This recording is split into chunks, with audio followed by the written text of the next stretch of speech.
멸콩TV 시청자 여러분, 안녕하십니까. 혼이 담긴 뉴스원의 최진영 변호사입니다. 반갑습니다. 어떻게 다들 잘 지내시죠? 지난 2월 2일, 무슨 날인지 아시죠? 우리 박근혜 대통령 생신이었습니다.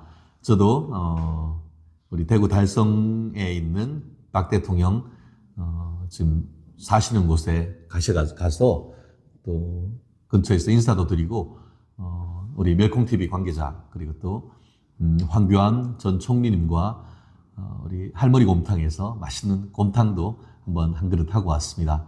박 대통령, 고향으로 돌아오셨으니까 편안하게 또 여생, 지내시고 또 생신 정말 축하드립니다. 많은 분들 모여서 그 박 대통령의 건강과 또 앞으로의, 명예회복을 참 바랬었는데, 저 또한 그와 같은 마음입니다.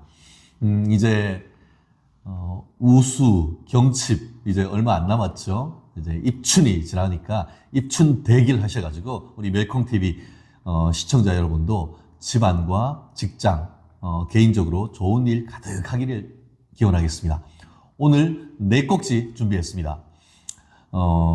우리의 또 호프죠? 또 찢이라고도 불리우는 이재명 2주간 재판 5번 하는데 언제 민주당 대표하는가 하는 그 소식 하나, 또 이어서 이준석 신당은 호텔 캘리포니아 당인가, 당원에 미성년자도 있고 군인도 있고 해가지고 지금 정당법 위반으로 지금 고발당했다라고 하는데, 당에 들어오는 것은 지 마음대로 할 수 있지만 나가는 거는 못하도록 그렇게 지금 막고 있다라는 의혹이 지금 진행되고 있습니다. 호텔 캘리포니아라는 노래 자체가 명곡이지만 그 내용은 좀 으스스한 건 아니겠습니까? 호텔 체크인은 네 마음대로 할 수 있지만 체크아웃은 네 마음대로 못한다, 그런 것인데, 딱 이준석 신당이 호텔 캘리포니아 당이 아닌가 하는 그 의혹에 대해서 한번 이어서 이어드리고, 이제 4월 총선이 60일대로 다가왔습니다. 서울 민심이 정말 중요한데, 이 전국 민심의 바로미터 서울 민심 현재 어떻게 돌아가는지, 국민의힘과 민주당 그리고 또 제3지대 이 부분에 대한 최근에 있었어의 어떤 여론조사의 동향, 그걸 통해서 미뤄 짐작해본 수도권의 4월 결과를 한번 날카롭게 한번 분석해 보겠습니다. 그리고 마지막으로 한동훈 장관, 시인인가 정치인인가, 목련 피는 봄이 오면 김포는 서울 될 수가 있다, 이런 지금 내용을 하면서 아주 재치 있는 입담을 과시하면서 지금 논란이 됐던 메가시티 서울, 또 김포, 구리 등에 대한 서울 편입 이 문제, 그리고 민주당이 얘기하고 있는 경기 남북도 분도, 이것과 관련되는 이슈를 또 한동훈 비대위원장을 중심으로 한번 얘기해 보겠습니다. 자, 바로 우리의 호프, 우리 찌재명이라고 하시는 참 말을 입에 담기도 그렇네요. 이재명 민주당 대표, 지난 2주 동안 재판을 5번 했다고 합니다. 참, 보통 사람이면은 그 정도면은 자기 일을 거의 전폐하다시피 해야 되는데, 대한민국 제1야당 180석에 이르고 있는, 요즘 160 몇 석이죠. 일당 야당 대표가 재판하느라 도대체 언제 당무를 하는지 참 알 수가 없는데, 말씀드린 것처럼 대장동, 또 위례 신도시, 또 백현 신도시, 성남 FC 등등 의혹과 관련해 가지고 지금 재판이 줄줄이 진행되고 있는데요. 지난 1월 1일이었습니까? 이재명 대표가 부산 가덕도 신공항 건설 현장에 가서 시찰을 하다가 또 불의의 사고가 났었고, 그것을 이유로 해서 한동안 재판 출석을 거부했었죠. 여러 가지 논란도 있기는 있었습니다. 그것이 흉기로 가격을 당한 것이냐, 아니면 젓가락으로 그런 일이 있었느냐라는 논란이 굉장히 컸었죠. 지난번에 제가 방송을 했었던 이 부산지검의 최종적인 보안 수사 및 구속 기소 결과에 따르면은 이게 날카로운 그 흉기로 또 목 부위가 한 1.45cm, 깊이 2 내지 2.8cm 정도의 어떤 자상을 입었다라고 얘기를 하고 있습니다만, 최종적으로 그와 같은 그에 대한 사실 여부는 법원의 재판을 통해서 확인될 수밖에 없는 그런 상황인가 아닌가 합니다. 우리가 많은 의혹이 있습니다만 어쨌든 검찰의 조사 결과에 대해서는 기본적으로 신뢰를 하되 재판 진행을 우리가 국민이 두 눈으로 똑바로 뜨고 정말 검찰과 경찰의 수사가 어떤 그 배후를 숨기는, 그리고 실질적인 어떤 피해 상황을 확대하는 그런 내용인지는 우리가 국민의 눈이 날카롭게 감시를 해야 될 것 같습니다. 실제로 재판은 어떻죠? 만인 재판 공개주의라고 해가지고 이 피고인 이제 재판에 넘겨졌으니까 살인 미수 피고인, 그리고 또 옆에 그 유서 비슷한 것을 전달해줬던 70대 같은 경우에도 이런 방조 혐의로 해서 같이 재판에 넘겨졌는데, 관심 있는 분들 부산지방법원 형사부에 가신다고 하면은 앞으로 이 사건의 재판 진행도 아마 재판을 통해서 이런 공격했던 사람의 당적이라든가 이런 부분이 향후 하나하나 밝혀질 것 같습니다. 지금 그런 논란이 있는 이후에 피스프 지난 2주 동안에 한 5차례 재판을 지금 받았다라고 하고 있고, 그러면서 1월 19일 같은 경우에는 공선법 위반, 아무도 몰라 뭐 이런 거 있잖아요. 그러니까 백현동 사건과 관련해 가지고 이제 그거 뭐 내가 했는 게 아니고 박근혜의 국토부가 억지로 시켜가지고 어쩔 수 없이 했다. 사망한 분에 대해서는 나는 모른다. 골프 쳤지만 뭐 그게 나랑 뭐 상관이냐. 뭐 이런 얘기와 관련된 공선법 위반 사건이 지난 1월 19일 날 했고, 이어서 1월 22일 같은 경우에는 위증교사 재판. 위증했다는 사람이 자백을 하고 있는데 교사는 안 했다라고 하니까 돈 받은 사람은 내가 뇌물 받았는데 돈 준 사람은 준 적이 없다 하는 그런 비슷한 지금 상황이 이루어지고 있는 것이죠. 결과가 어느 정도 밝혀지는 것이 아닌가. 실질적으로 이재명 대표에 대한 구속영장 청구했을 때 이 위증교사 부분에 대해서는 범죄 혐의가 소명된다라고 이미 법원의 1차적인 사고 판단이 나왔던 사안이기 때문에 신속하게 재판이 진행된다고 할 경우에 이 부분에 있어서의 유죄를 피해가기는 사실 어렵겠죠. 그러다 보니까 어떻게든 늦추려고 하는데 더 이상 재판부가 그렇게 갈 수는 없다라고 얘기를 하고 있는 것이고, 또 지난 1월 23일과 26일 같은 경우에는 가장 큰 핵심인 대장동 사건과 관련해 가지고도 재판에 나왔다라는 언론 보도가 있습니다. 말씀드린 것처럼 이처럼 2주의 재판 5번, 아마 변호사도 2주의 재판 5번 변론 준비하려고 하면은 만만치가 않을 겁니다. 그런데 한 사건을 집중 심리에서 쭉 가는 것이 아니고 공선법, 그리고 또 위증교사, 또 이게 대장동 사건, 성남FC 이런 사건들이 계속 돌아가면서 재판에 응하려고 하면은 아무리 서울대 할아버지를 낳은 사람이라고 하더라도 오래 시간이 지나고 하다 보면은 재판 기록, 자기가 예전에 검찰이나 나가서, 하긴 검찰 나가서 얘기했는 게 없으니까 헷갈릴 건 없겠네요. 그러니까 다른 사람이 뭐 했는지를 기록을 일일이 다 봐야 됩니다. 그러다 보니까 재판이 14일에 5번이면은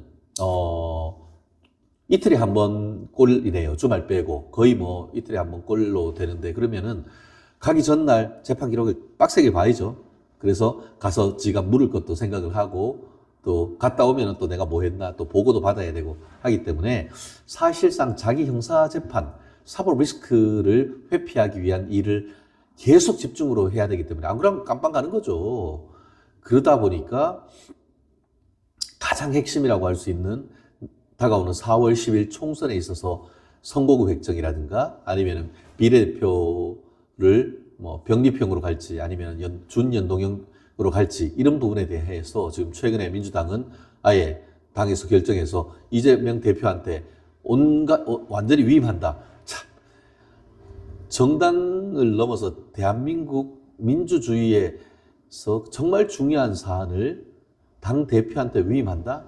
이거는 하일 히틀러, 무슨 히틀러 당도 아니고 독재당도 아니고 그런 당을 본 적이 있습니까? 만약에 이것이 국민의힘에서 비슷한 일이 있었다고 하면은 민주당은 바로 논평 나왔을 것 같은데요. 무슨 독재당이다, 뭐 무슨 히틀러 당이다, 무솔리니 당이다 그럴 것 같은데 오히려 이름 자체가 더불어민주당이다라고 해놓고 무슨 개뿔 더불어예요. 이재명 당인 거지. 예전에 뭐라고 했어요. 이재명 그 당대표 그 대선 후보로 하면서 더 이상 민주당의 이재명이 아니고 이재명의 민주당이라고 했는데 진짜 이재명 자체가 민주당이 돼버린 그런 셈이 된 것이죠. 근데 이재명이 민주당인데 이재명 자체가 사법 리스크가 너무 많아.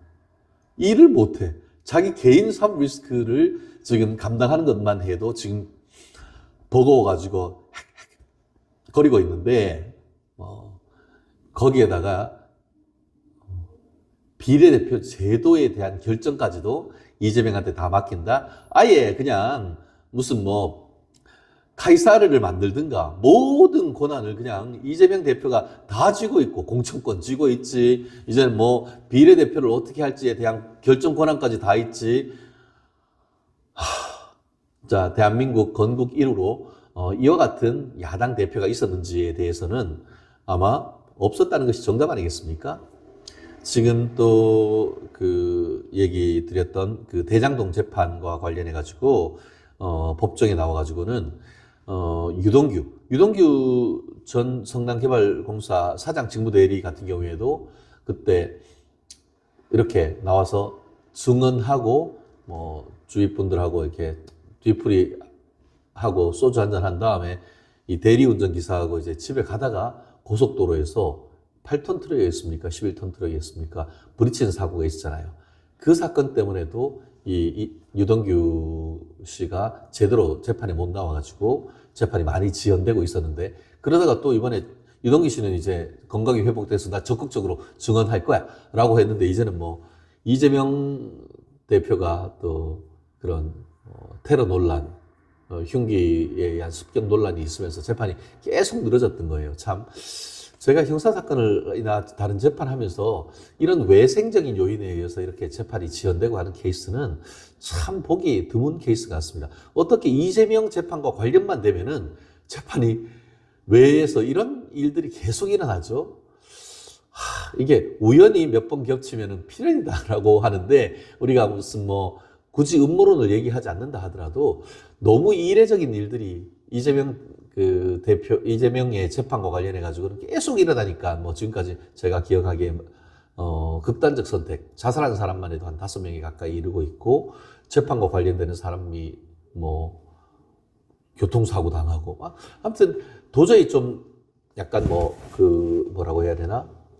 무슨 뭐 환상특급도 아니고 무슨 초현실적인 그런 상황을 이다라는 그런 느낌을 지우기가 어렵습니다. 왜냐하면 제 실무가로서의 그런 뭐 감을 제가 뭐 100% 얘기할 수는 없습니다만 뭔가 좀 이례적인 재판이다라는 건 분명한 것 같습니다. 그리고 그 이재명 그 피고인이면서 또 변호사도 이것도 하니까 이 유동규 전 직무대리를 검찰 측에서 신문을 하고 반대 신문하고 하는 과정에서 자기가 직접 재판장의 허락을 얻어서 뭐 질문을 했는 것 같습니다. 그러니까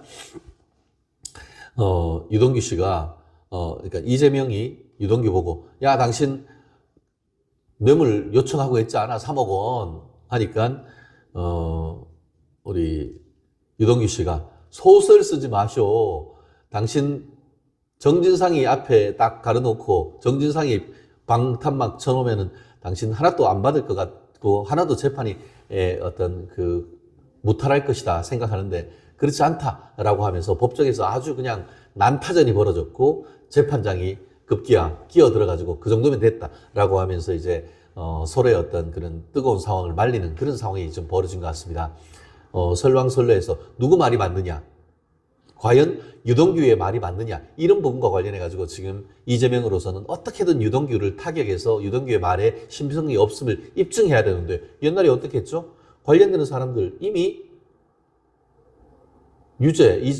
특히 이제 그 유동규의 질문이 일정 부분 뭐 좀 과장되거나 이런 게 있지만 전체적인 내용에 있어가지고 거짓말을 할 이유가 없다고 해서 법원에서의 신빙성이 벌써 다 인정이 됐습니다. 그럼에도 불구하고 죽은 아들 거시기 만진다라고 하듯이 지금 이재명 민주당 대표 같은 경우에는 어떻게든 지금 이동규 직무대리의 증언의 신빙성을 탄핵하려고 애처롭게 지금 계속 그 바짓가랑이 잡고 지금 계속 지금 이렇게 하고 있는데, 과연 이와 같은 모습들이 어떻게 국민들에게 비춰질지, 제가 말씀드렸듯이 조금 뒤에 서울을 비롯한 이게 전체 대한민국의 정당 지지율, 그리고 또 윤석열 대통령에 대한 어떤 직무평가, 한동훈 비대위원장에 대한 직무평가, 나아가 이재명 민주당 대표에 대한 직무평가, 그 수치로 지금 이런 상황이 어떤 식으로 반영되는지 한번 제가 말씀드리겠습니다.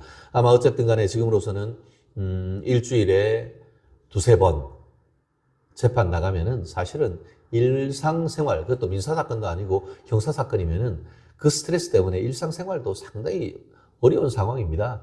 뭐 말로는, 그러니까 지금 민주당에서 공천이라든가 이런 그런 중요 결정이 안 되는 것은 바로 이런 사법 리스크에 이게 이재명 대표가 잡혀 있기 때문이다라고 평가하는 것은 뭐 충분한 합리적 근거가 있는 것이 아닌가 생각합니다.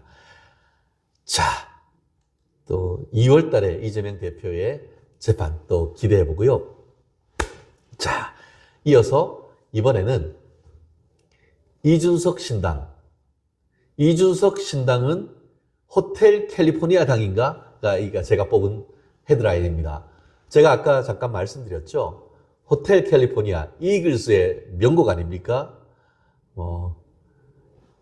제가 다 외우진 못해서 그렇습니다만, 어쨌든 뭐 이게 그 데저트 하이웨이, 그러니까 사막을 이렇게 열심히 운전해서 가다가 저 멀리 캘리포니아 호텔이 보여가지고 이제 체크인하고 들어가서 이렇게 하는데, 뭐 사교 집회 같은 게 막 이렇게, 사교가 아니고 약간 이상한 종교 집회 같은 것들이 있고 해가지고 나중에 이제 체크아웃을 하려고 하는데, 거기 앞에 있는 체크인 하는 데서 하는 사람이, 당신이 체크인 들어오는 것은 네 마음대로 할 수 있지만 여기서 체크아웃 나가는 것은 네 마음대로 못해 라고 하는 내용이 사실 그 호텔 캘리포니아의 큰 내용입니다. 근데 바로 지금 말씀드렸던 이준석 신당이 바로 호텔 캘리포니아 비슷한 그런 상황이 된 것 같습니다. 실제 지금 보았더니만 당원의 미성년자, 군인을 비롯해서 이게 정당법상에 정당에 가입할 수 없는 이른바 부적격 당원들이 상당수가 있었던 것이죠. 그 내용들이 내부 고발에 따라서 지금 밝혀지고 있어서 이게 지금 정당법 위반으로 고발되었다라고 얘기를 하고 있는데, 지금 그 관련되는 정당법 규정을 보면은 정당에는 성년자만 가입할 수 있는 것이죠. 그렇기 때문에 미성년자라든가 공무원, 군인 이런 사람들은 실제로 정당에 가입할 수가 없습니다. 그리고 만약 그럼에도 불구하고 부당하게 그렇게 가입을 했을 경우에는 형사 처벌이 있어요. 실제 정당법 그 53조에 보면은 징역 1년 이하의 징역 또는 100만 원 이하의 벌금에 처할 수 있도록 그렇게 돼 있는데요. 결국 이 부분과 관련해 가지고 시스템이 어떻게 돼 있느냐 봤더니만, 그 이준석 신당 같은 경우에는 우리나라 정당법은 미리 확인해야 되는, 우리나라 정당법은 당적은 한 군데밖에 가지지 못하도록 되어 있습니다. 1인 1당적주의인 거죠. 그래서 만약에 국민의힘 당적을 가진다고 하면은 이준석 당을 갈 수가 없어요. 그러면 어떻게 돼야 되죠? 국민의힘 탈당하고 이준석 신당에 가야 되고, 민주당에 있던 사람이 이준석 신당이나 아니면 이낙연 신당에 가려고 하면 거기 탈퇴해가지고 새 당에 가야 되는 거예요. 그런데 개혁신당? 아무튼 이준석 신당이라고 하죠. 이준석 신당 가입 절차는 어떻게 되어 있냐면은, 자기가 가입을 하려고 하면은 기존에 가입돼 있던, 예컨대 국민의힘을 탈당하는 그런, 여기 템플릿은 딱 나와가지고 탈당하고 바로 입당할 수 있도록 하는 그런 시스템은 만들어 놨는데, 내가 미성년자고 내가 군인이어서 나 탈당하고 싶어 했는데 탈당하는 그런 페이지는 없는 거예요. 한마디로 들어오기는 들어오는데 나가지는 못해. 무슨 어항 속 물고기입니까? 당원들이 며칠 만에 5만 명 모았네 그런 얘기, 나름 비용 적게 하는 그런 것들은 뭐 좋게 볼 수도 있어요. 하지만 정당법은 따라야 되는 것이죠. 그렇기 때문에 들어온 사람이 있으면은 어떤 잘못 들어오면은 퇴로가 있어야 되는 건 아닙니까? 고양이가 쥐를 쫓을 때도 이게 뭔가 이렇게 틈을 두고 하라라고 하는데 이거는 일단 들어오면은 이거는 완전히 내 어항 속에 들어온 물고기다 생각을 하는 겁니까? 결국 그렇기 때문에 지금 개혁신당에 대해서 정당법 위반으로 고발장이 접수돼 가지고 경찰이 수사에 나올 예정이다라는 보도가 지금 주말 동안 그 조선일보에 지금 나오고 있고 실제로 지금 서울 영등포 경찰서 결국 여의도가 있는 곳이죠. 그래서 2월 1일 날 사건이 접수돼서 입건 전 조사가 진행 중이다. 이렇게 지금 나온 것 같습니다. 지금 정당 그 설립 절차가 진행이 되고 한 20여일간 결국 탈당 시스템 자체가 지금 없었다라고 하는 부분이 있는데 말씀드린 것처럼 정당법상은 공무원, 군인, 16세 미만 국민은 당원이 될 수가 없고 이를 위반했을 경우에는 1년 이하의 징역 또는 100만 원 이하의 벌금에 처해질 수 있는 그런 위기에 지금 처해 있는 겁니다. 이준석 대표가. 물론 이 부분과 관련해 가지고 뭐 고의적으로 그렇게 했느냐 아니면은 뭐 이게 하다 보니까 시스템 개발자의 어떤 과실로 그렇게 했느냐 이 문제가 되는데 본인들은 이건 시스템 오류다라고 얘기를 하고 있습니다만 그러면은 한 20일 정도 돼서 댓글에 이거 탈당할 수 있는 이런 부분과 관련해 가지고 이거 퇴로를 마련해 달라라고 요청을 받았음에도 불구하고 그걸 계속 탈당할 수 있는 절차를 마련하지 않았다고 하면은 처음에는 과실이었을지 모르지만 그걸 알고 알았음에도 불구하고 상당 기간 이를 방치했을 경우 개선하지 않았을 경우에는 정당법 위반 문제가 현실화될 가능성이 상당히 있는 것이죠. 물론 이 부분과 관련해서 지금 이렇게 변호사인 그저 천하람 변호사라든가 이런 분들 같은 경우에는 아이고 그거 뭐 입당은 쉽게 하고 탈당은 어렵게 하는 게 국룰이다, 국가의 뭐 룰이다 이렇게 하는데 제가 모자란 변호사인가요? 그런 룰이 있다는 소리를 못 들어봤습니다. 그 찾는 것이 탈당 메뉴가 어려울 수 있을지 모르지만 탈당하는 메뉴 자체가 없거나 전화를 걸어서 탈당하는 시스템 자체를 가르치지 않았다고 하면은 그건 그에 대한 책임을 져야 되는 것이죠. 물론 그것이 아주 크게 어떤 가벌성이 있다라고 보기에는 어렵다라는 생각을 할 수도 있고 또 짧은 시간에 당을 만들다 보니까 나름 에러를 호소하는 것도 있겠지만 그와 같은 문제가 제기됐음에도 불구하고 시스템을 개정하지 않으려고 한다고 하면은 그러면서 그게 국룰이라고 하면은 그거는 비난마다 마땅한 것이죠.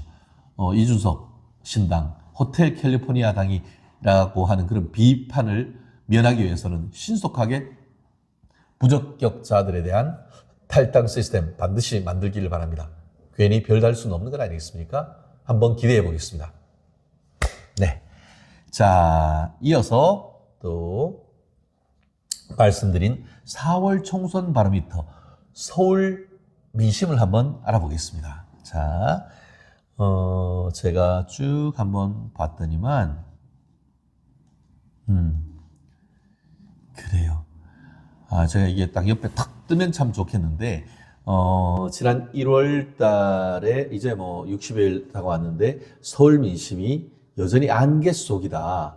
하지만 변화는 충분히 감지된다. 마치 우리가 입춘이 지나면은, 이게 얼음 밑으로 물이 졸졸졸졸 흐르는 소리가 나오는 건 아니겠습니까? 아직, 겨울이긴 합니다만, 봄이 오는 소리가 들리듯, 상당 부분 민심에 혼돈이 있습니다만 큰 흐름은 어느 정도 읽을 수 있는 그런 부분인 것 같아요. 그런데 2월 4일 주간동화 기사를 쭉 보면은 제목이 4월 총선 바로미터 서울 민심은 초접전 이렇게 나오고 있습니다. 그럼 구체적으로 한번 저거를 수치를 볼까요? 이게 전체 선거구의 5분의 1이 서울에 몰려 있습니다. 실제로 지난 총선 기준으로 보면은 서울은 별이 49개입니다. 49개로 전체 253개 지역구의 20%나 되는 것이죠. 그러니까 서울에서 승리하는 사람이 일당이 된다라고 보면은 큰 무리 없는 것 아니겠습니까? 지금 한국갤럽이 1월 23일부터 25일까지 3일 동안 전국 18세 이상 1,001명을 대상으로 무선 전화로 이렇게 추출해서 여론조사를 했었는데, 서울 유권자에 대해서 어느 정당을 지지하는가 했더니만 국민의힘이 37%, 그리고 더불어민주당이 31%, 요 정도가 지금 나온 것 같습니다. 그러니까 보통 이제 플러스 마이너스 3% 정도를, 2, 3% 정도를 오차범위라고 보는데, 실질적으로 37대 31이라고 하면 6% 정도, 거의 오차범위 끝내지 오차범위를 살짝 벗어나는 정도로 적어도 서울에 있어서의 어떤 그 민심은 국민의힘에 조금 더 앞서 있는 것이 현재로서는 분명한 것 같습니다.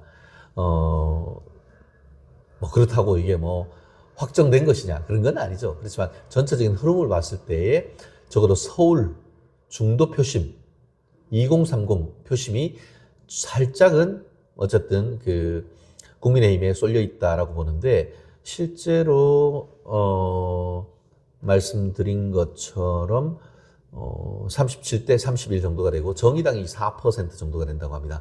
그런데 전국 유권자는 어떠냐? 전국 유권자의 표심은 정말 박빙인 것 같습니다. 물론 1% 정도 국민의힘이 좀 높긴 해요. 국민의힘 지지율이 36%, 민주당 지지율이 35%. 그러니까 거의 초박빙이라고 보죠. 정말 박빙은 얇을 박자 얼음빙. 잘못 밟으면은 후다닥 깨지니까 언제 이 상황이 깨질지 모르는 정도의 어떤 두 정당의 어떤 박빙이 흐르는데, 어쨌든 민심의 바로 밑이라고 할 수 있는 서울 같은 경우에는 전체적으로 서울 민심이 조금 더 앞서고 있는 것은 분명한 것 같습니다. 다만 전체적인 흐름을 봤을 때는 민주당이 조금 더 상승세입니다. 최근에 한 2주 전과 비교해가지고 한 4% 정도 민주당의 지지율이 올랐고, 국민의힘 같은 경우에는 1%밖에 오르지 않았는 그런 부분이 있는 것 같은데요. 오히려 최근에 이제 이른바 제3신당, 개미당, 미래당이네, 또 개혁신당, 그런 얘기가 있는데, 아무래도 제3지대라는 어떤 깃발이 올라가면서 일정 부분은 이제 개혁신당 내지는 제3지대 쪽으로 지지율이 조금 몰리면서 국민의힘의 지지율이 조금 빠지고, 민주당 지지율은 큰 문제가 없는 그런 상황이 보이는 것 같습니다. 그리고 또 한 가지 재미있는 질문이 있었어요. 4월 총선에서 어느 당 후보가 많이 당선되어야 되는가? 이렇게 했는데, 그것도 어쨌든 국민의힘 승리입니다. 국민의힘 승리가 32%, 민주당 승리가 31%, 1% 정말 여전히 박빙입니다. 그러니까 정당 지지율에 있어서는 상당 부분 오차범위 밖 정도로 앞서고 있습니다만, 실제로 투표함에 있어가지고는 조금 더 국민의힘 지지율이 빠지는 그런 현상을 지금 보이고 있는데, 국민의힘에서 좀 더 분발을 해야 될 그런 부분이 아닌가 생각을 합니다. 이 부분과 관련해가지고는 제3지대 후보가 많이 당선돼야 된다는 유권자가 29% 정도로 상당히 어떻게 보면 정당 지지율보다 당으로 나왔을 때에 지지하겠다는 미래에 대한 지지율에 있어가지고는 상당 부분 이게 제3지대가 상당히 최근에 있어서 탄력을 보이고 있는 그런 부분은 있는 것이 특징적인 흐름인 것 같고, 전국적으로 봤을 때 국민의힘 승리와 민주당 승리가 똑같이 33% 나왔습니다. 이 부분은 여당으로서 특히 윤석열 정부를 성공을 지지하는 저로서는 상당 부분 걱정되는 부분도 없지 않은 것 같습니다. 그리고 경기도라든가 아니면 호남이라든가 이런 부분에 있어서의 어떤 전체적인 지지율이 크게 오르지 않다 보니까 이런 일이 벌어진 것 같은데, 이 부분과 관련해서 제3지대에 대한 견제, 또 제3지대로 뺏긴 표심을 견인해 올 수 있는 그런 인적 정책적 카드가 분명히 있어야 되는 부분이 아닌가, 그것을 얘기하지 않을 수가 없는 것 같은데요. 또 아까 제가 말씀드린 것과 또 살짝 또 다른 질문을 이번에 갤럽에서 했었는데, 서울 유권자들 상대로 이번 총선에서 어떤 당을 지지할 의향이 있을까 했을 때는 확실하게 아까 얘기한 것처럼 국민의힘을 더 많이 지지하는 것으로 나왔어요. 여기는 국민의힘 41%, 민주당이 38%, 한 3% 정도 차이가 여전히 납니다. 그렇기 때문에 이 부분은 결국 비례대표제와 관련해 가지고 이제 그 병리평이나 이렇게 갔을 때는 국민의힘 쪽에서 비례대표를 상당 부분 가지고 올 가능성이 높다는 것을 보여주는 것 아니겠습니까? 아마 그런 부분도 지금 민주당으로서는 병리평으로 갈지 아니면 준연동형으로 또 갈지 아마 자꾸 이런 것 때문에 자기들 정치적 유불리를 가지고 따지다 보니까 자꾸 이런 부분이 생기는 것이 아닌가 싶은데요. 아무튼 민주당에서 빠른 이런 것이 필요하고 재미있는 여론조사 하나 말씀드릴게요. 한동훈 비대위원장 평가가 흥미롭습니다. 이게 서울 유권자를 대상으로 해가지고 한동훈 비대위원장과 더불어민주당 이재명 대표의 역할 수행 능력 평가 조사를 했는데 잘하고 있다. 한동훈 51%, 이재명 30%, 거의 21% 정도 크게 차이가 있습니다. 뭐 쉽게 말하면 이런 거죠. 지금 내일 한동훈하고 이재명이 대선으로 붙으면은 거의 20% 이상 서울에서는 한동훈이 당선된다. 이 말로 하면 훨씬 더 쉽게 지금 다가올 수 있을 것 같은데요.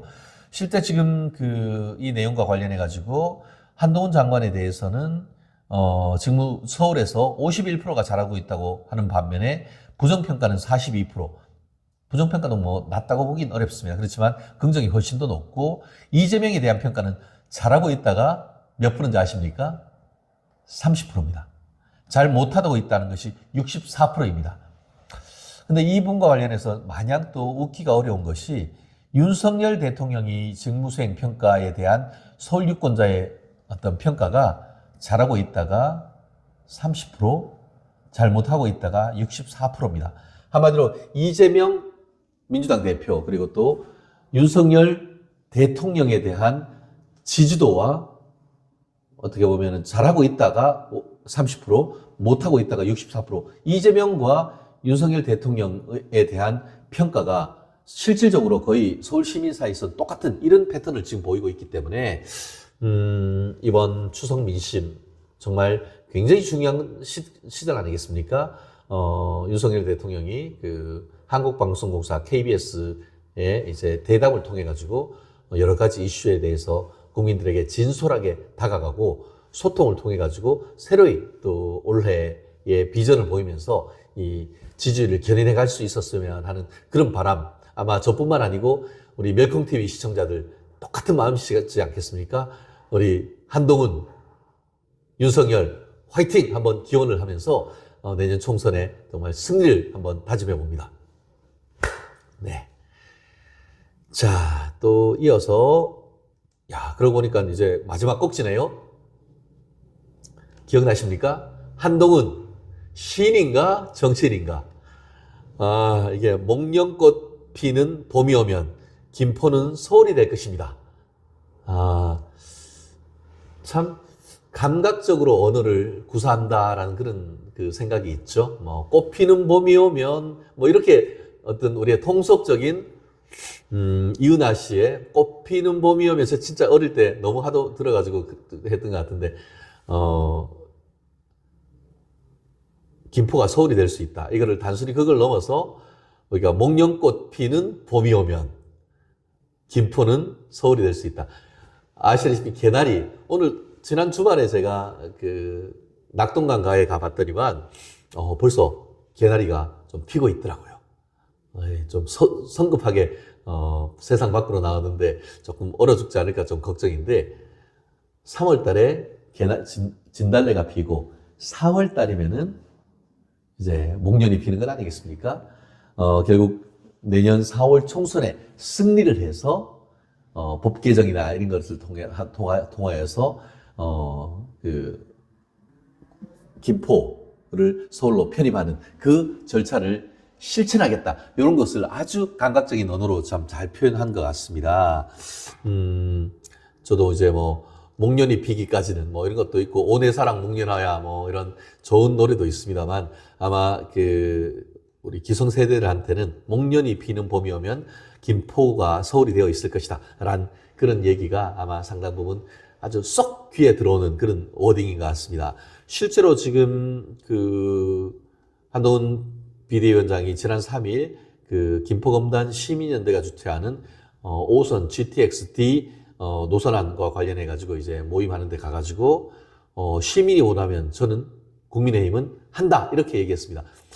여당과 야당의 차이가 뭐냐라고 하면서 야당은 말만 하는 거지만 여당은 execution, 행정, 실천이 담보되기 때문에 우리가 한다면 한다라고 했던 그 한동훈의 어록이 기억나는데요.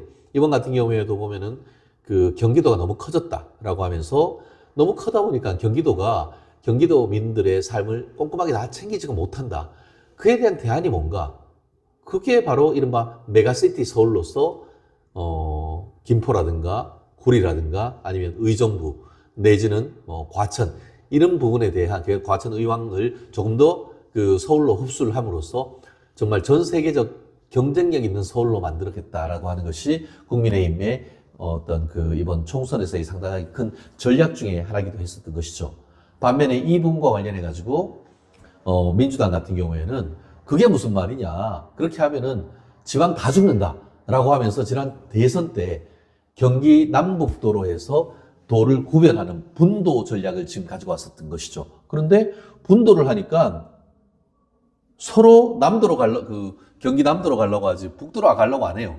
왜냐하면은 경기 남도에는 성남도 있고 뭐 요즘 화성도 있고 뭐 평택도 있고 다들 기업 도시잖아요. 그러니까 재정 자립도가 높은 반면에 경기 북도로 가면은 다 접경 지역이고 이게 재정 자립도가 너무나 낮단 말이에요. 잘라버리면은 어떻게 되죠?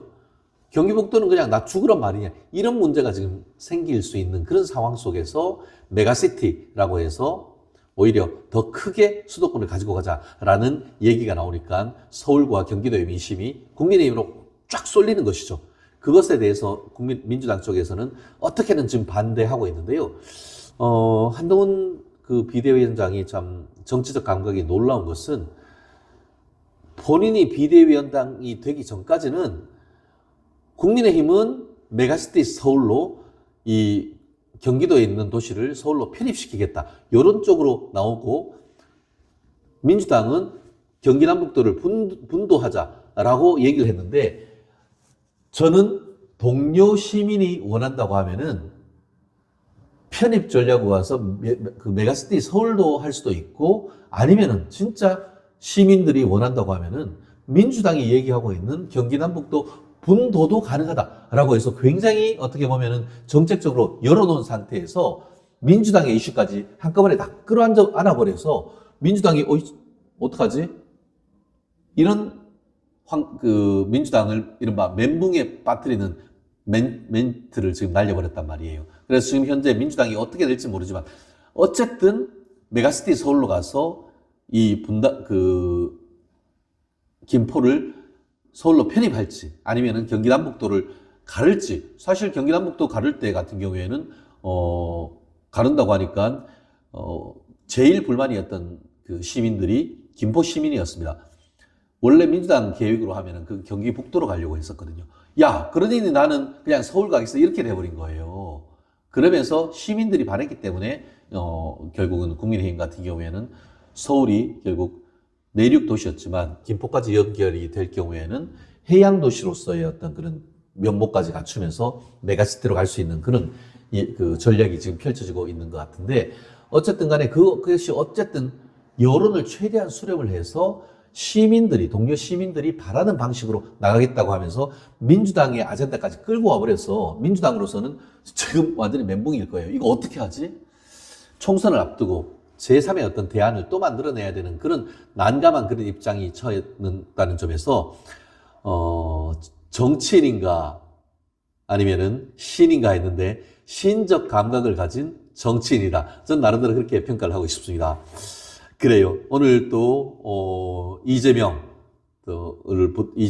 이준석, 또 우리 총선에 있어서의 어떤 전략, 그리고 또 현재의 정치 지형도, 나아가 한동훈 비대위원장의 총선을 향한 우리 서울과 수도권을 향한 어떤 나름대로의 어떤 빅카드 한번 쭉 살펴봤습니다. 어떻게 전체 전국을 읽는데 도움이 되셨나요? 우리 멸콩TV 보시면서도 아직까지도 가입하지 않으신 분들 계시죠? 꼭 가입 눌러주시고 좋아요 콱콱 눌러주십시오. 그리고 저 최진영 지금 구미을 우리 선산, 고아, 또 해평, 또 산동, 제 고향이죠. 또 제 고향이 바로 옆에 있는 옥계나 인동 쪽에서도 열심히 뛰고 있습니다. 다른 또 예비 후보자님들도 많이 열심히 뛰고 있는데 이번에는 경선을 해요. 정말 한동훈 장관이 와서 시스템 공천이라고 해서 완전 혁신을 하지 않습니까? 근데 구미 같은 경우에도 지난 12년 동안 계속해서 꽂아내린 걸 하다 보니까 경선한다고 해도 공천장만 받아와 찍어줄게 이런 말씀을 하고 계세요. 공천장을 받아주는 것이 아니고 이제는 내가 02, 053, 070으로 오는 전화를 받고 그중에 내가 바라는 후보를 눌러줌으로써 정말 헌법 1조가 얘기하고 있는 대한민국의 주권은 국민에게 있고 그 주권 행사를 국민 한 사람 한 사람, 동료 시민 한 사람 한 사람이 하도록 지금 돼 있는 것 아니겠습니까? 아마 설날 앞두고 여러 가지 바쁜데 전화 오는 거 받기 쉽지도 않을 겁니다. 그래도 내가 민주시민으로서 내 국회의원, 내 지역 국회의원 내가 뽑는다라는 생각으로 꼭 전화 받아주시고 제가 말씀 안 드려도 되겠죠. 우리 멸콩TV 청취자분들은 최진영 탁 찍어주시면은 우리가 대한민국을 대표해서 정말 좌파의 음모론과 싸워서 반드시 필승하는 그리고 대한민국의 밝은 미래를 만들어가는 또 제가 되고 최진정 변호사가 되기를 정말 그런 비전을 가지고 있습니다. 저뿐만 아니고 아마 우리 동료 시민 여러분, 멸콩TV 청취자 여러분도 같은 생각이라 생각을 합니다. 같이 힘 모아주시고 또 정치란 게 혼자 못해요. 젊은 사람이 돈이 있어봤자 얼마나 있겠습니까? 후원 꼭 부탁드리고 또 먼저 물론 우리 멸콩TV 후원해 주시고 조금 남기셔가지고 우리 국민의힘 후보들 특히 최진영 우리 진행자한테도 팍팍 쏴주시면은 저희가 힘내서 불끈불끈 싸워서 이기겠습니다. 오늘 정말 2월이 이제 시작되고 있습니다. 2월 달도 즐겁고 행복한 날 되시고 매일매일 가급적 찾아뵐 수 있도록 하겠습니다. 멸콩TV 청취자 여러분, 뉴스의 혼이 담긴 뉴스 최진영의 뉴스혼이었습니다. 감사합니다.